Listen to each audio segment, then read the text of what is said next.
Law 9. Win through your actions, never through argument. Judgment. Any momentary triumph you think you have gained through argument is really a Pyrrhic victory. The resentment and ill will you stir up is stronger and lasts longer than any momentary change of opinion.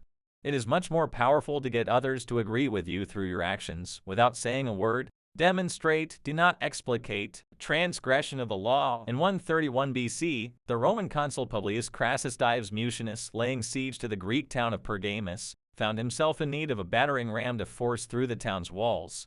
He had seen a couple of hefty ship's masts in a shipyard in Athens a few days before, and he ordered that the larger of these be sent to him immediately. The military engineer in Athens who received the order felt certain that the consul really wanted the smaller of the masts. He argued endlessly with the soldiers who delivered the request. The smaller mast, he told them, was much better suited to the task, and indeed it would be easier to transport.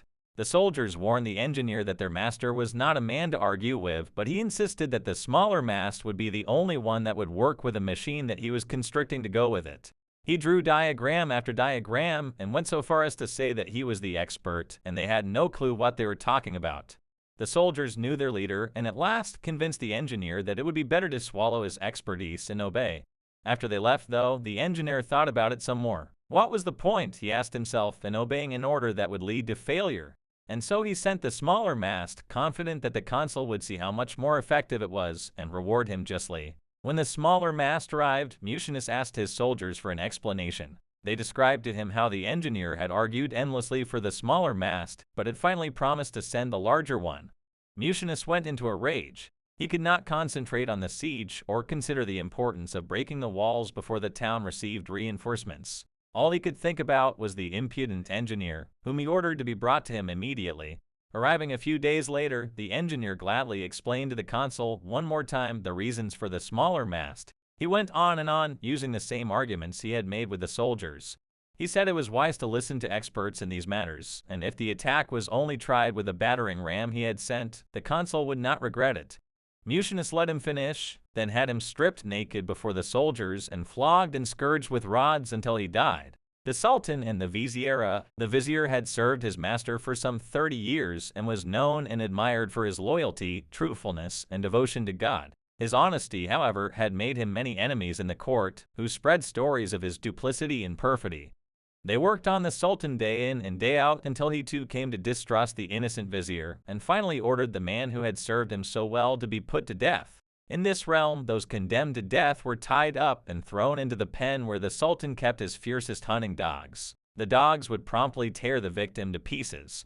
Before being thrown to the dogs, however, the vizier asked for one last request. "I would like 10 days respite," said, "so that I can pay my debts, collect any money due to me, return items that people have put in my care, and share out my goods among the members of my family and my children, and appoint a guardian for them." After receiving a guarantee that the vizier would not try to escape, the Sultan granted this request. The vizier hurried home, collected 100 gold pieces, and then paid a visit to the huntsman who looked after the Sultan's dogs. He offered this man the 100 gold pieces and said, "Let me look after the dogs for 10 days. The huntsman agreed, and for the next 10 days, the vizier cared for the beasts with great attention, grooming them well and feeding them handsomely. By the end of the 10 days, they were eating out of his hand. On the 11th day, the vizier was called before the Sultan, the charges were repeated, and the Sultan watched as the vizier was tied up and thrown to the dogs. Yet when the beasts saw him, they ran up to him with wagging tails. They nibbled affectionately at his shoulders and began playing with him. The Sultan and the other witnesses were amazed, and the Sultan asked the vizier why the dogs had spared his life. The vizier replied, "I have looked after these dogs for 10 days. The Sultan has seen the result for himself. I have looked after you for 30 years, and what is the result? I am condemned to death on the strength of accusations brought by my enemies." The Sultan blushed with shame. He not only pardoned the vizier, but gave him a fine set of clothes and handed over to him the men who had slandered his reputation. The noble vizier set them free and continued to treat them with kindness. The Subtle Ruse, the Book of Arabic Wisdom and Guile, 13th century. Interpretation. The engineer, whose name has not been recorded by history, had spent his life designing masts and pillars and was respected as the finest engineer in a city that had excelled in science. He knew that he was right. A smaller ram would allow more speed and carry more force. Larger is not necessarily better. Of course, the consul would see his logic and would eventually understand that science is neutral and reason superior. How could the consul possibly persist in his ignorance if the engineer showed him detailed diagrams and explained the theories behind his advice? The military engineer was the quintessence of the arguer, a type found everywhere among us. The arguer does not understand that words are never neutral, and that by arguing with a superior he impugns the intelligence of one more powerful than he. He also has no awareness of the person he is dealing with. Since each man believes that he is right, and words will rarely convince him otherwise, the arguer's reasoning falls on deaf ears. When cornered, he only argues more, digging his own grave. Once he has made the other person feel insecure and inferior in his beliefs, the eloquence of Socrates could not save the situation. It is not simply a question of avoiding an argument with those who stand above you.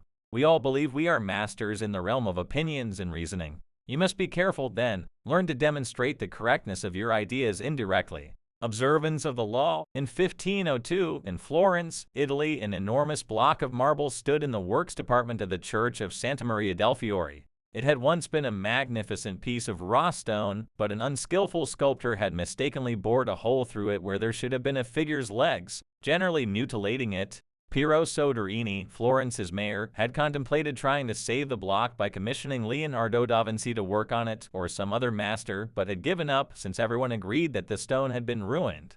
So, despite the money that had been wasted on it, it gathered dust in the dark halls of the church. This was where things stood until some Florentine friends of the great Michelangelo decided to write to the artist and then live in Rome. He alone, they said, could do something with the marble, which was still a magnificent raw material. Michelangelo traveled to Florence, examined the stone, and came to the conclusion that he could in fact carve a fine figure from it by adapting the pose to the way the rock had been mutilated. Soderini argued that this was a waste of time, nobody could salvage such a disaster, but he finally agreed to let the artist work on it. Michelangelo decided he would depict a young David, sling in hand. Weeks later, as Michelangelo was putting the final touches on the statue, Soderini entered the studio. Fancying himself a bit of a connoisseur, he studied the huge work and told Michelangelo that while he thought it was magnificent, the nose, he judged, was too big. Michelangelo realized that Soderini was standing in a place right under the giant figure and did not have the proper perspective. Without a word, he gestured for Soderini to follow him up the scaffolding. Reaching the nose, he picked up his chisel, as well as a bit of marble dust that lay on the planks. With Soderini just a few feet below him on the scaffolding, Michelangelo started to tap lightly with the chisel, letting the bits of dust he had gathered in his hand fall little by little. He actually did nothing to change the nose, but gave every appearance of working on it. After a few minutes of this charade, he stood aside. "Look at it now." "I like it better," replied Soderini. "You've made it come alive." Interpretation. Michelangelo knew that by changing the shape of the nose, he might ruin the entire sculpture. That Soderini was a patron who prided himself on his aesthetic judgment. To offend such a man by arguing would not only gain Michelangelo nothing, it would put future commissions in jeopardy. Michelangelo is too clever to argue. His solution was to change Soderini's perspective, literally bringing him closer to those, without making him realize that this was the cause of his misperception. Fortunately for posterity, Michelangelo found a way to keep the perfection of the statue intact while at the same time making Soderini believe he had improved it. Such is the double power of winning through actions rather than argument. No one is offended, and your point is proven. The works of Amasis. When a prize had been deposed in the way I have described, Amasis came to the throne.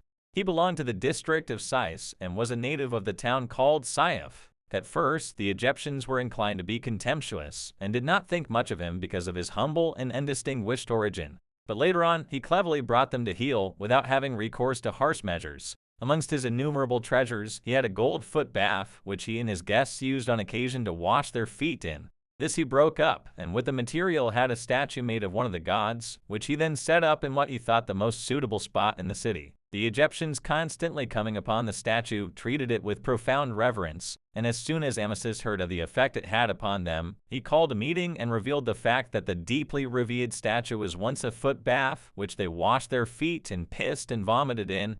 He went on to say that his own case was much the same, in that once he had been only an ordinary person and was now their king. So that just as they had come to revere the transformed foot bath, so they had better pay honor and respect to him too.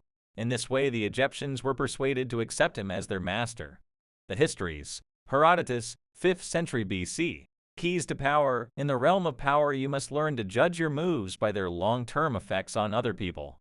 The problem in trying to prove a point or gain a victory through argument is that in the end, you can never be certain how it affects the people you're arguing with. They may appear to agree with you politely, but inside they may resent you.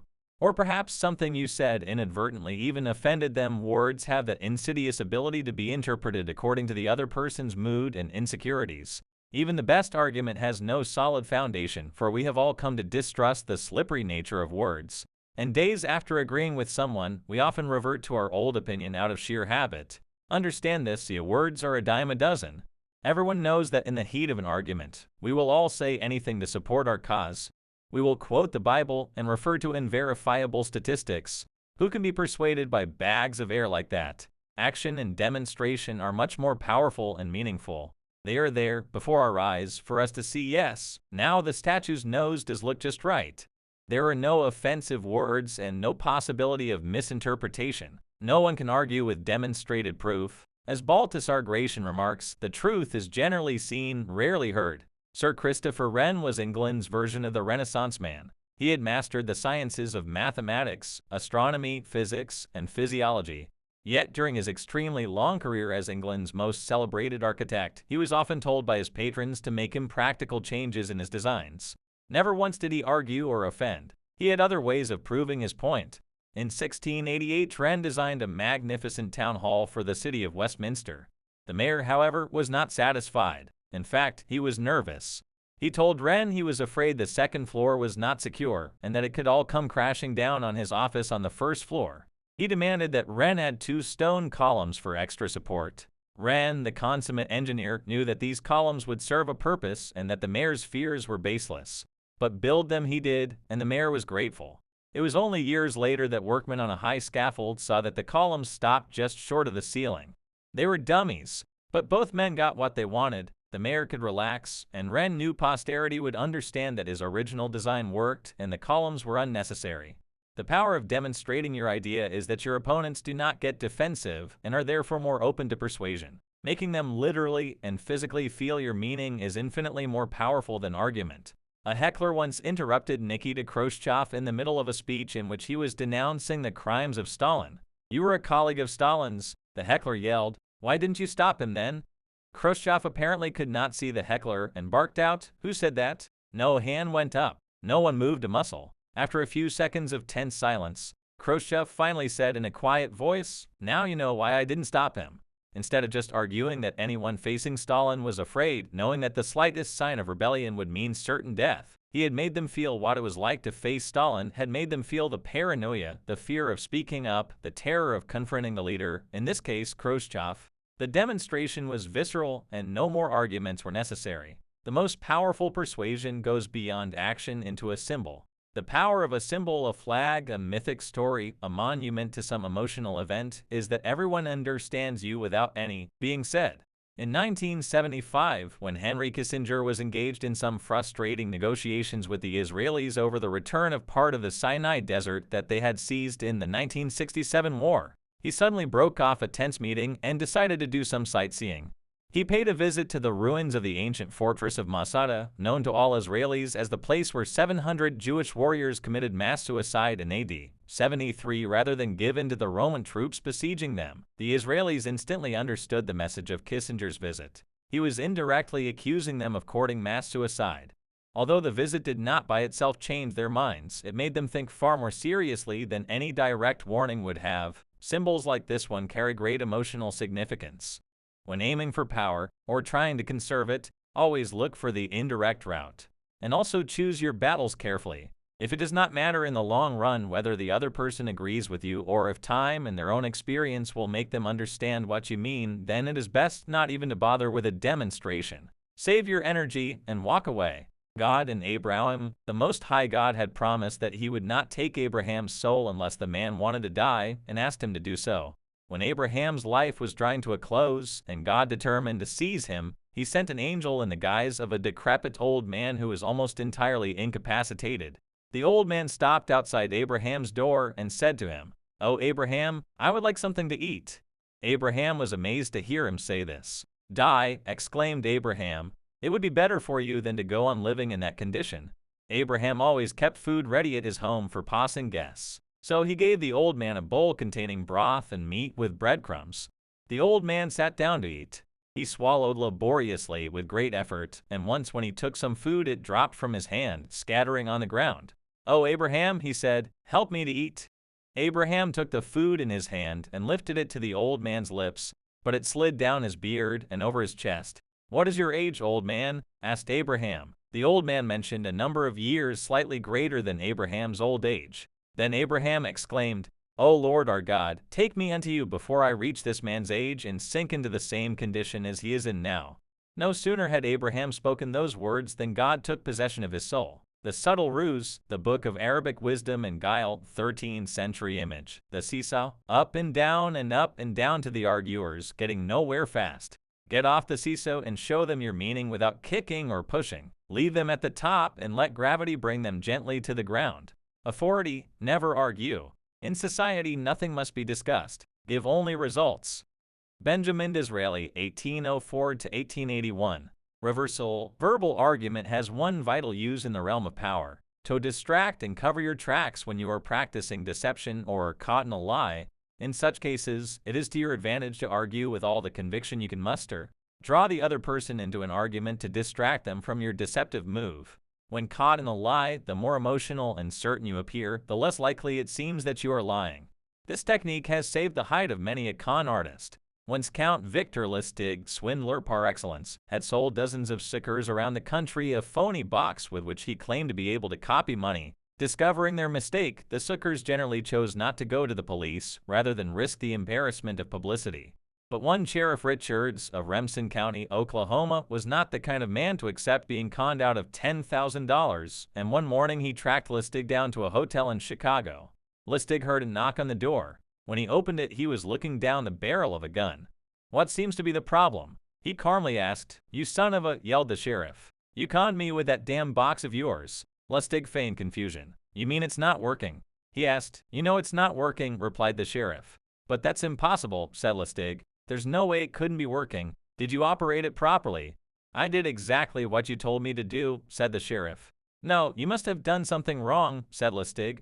The argument went in circles. The barrel of the gun was gently lowered. Lustig next went to phase 2 in the argument tactic. He poured out a whole bunch of technical gobbledygook about the box's operation, completely beguiling the sheriff, who now appeared less sure of himself and argued less forcefully. "Look," said Lustig, "I'll give you your money back right now. I'll also give you written instructions on how to work the machine, and I'll come out to Oklahoma to make sure it's working properly. There's no way you can lose on that." The sheriff reluctantly agreed. To satisfy him totally, Lustig took out 100 $100 bills and gave them to him, telling him to relax and have a fun weekend in Chicago. And a little confused, the sheriff finally left. Over the next few days, Lustig checked the paper every morning. He finally found what he was looking for: a short article reporting Sheriff Richards' arrest, trial, and conviction for passing counterfeit notes. Lustig had won the argument. The sheriff never bothered him again.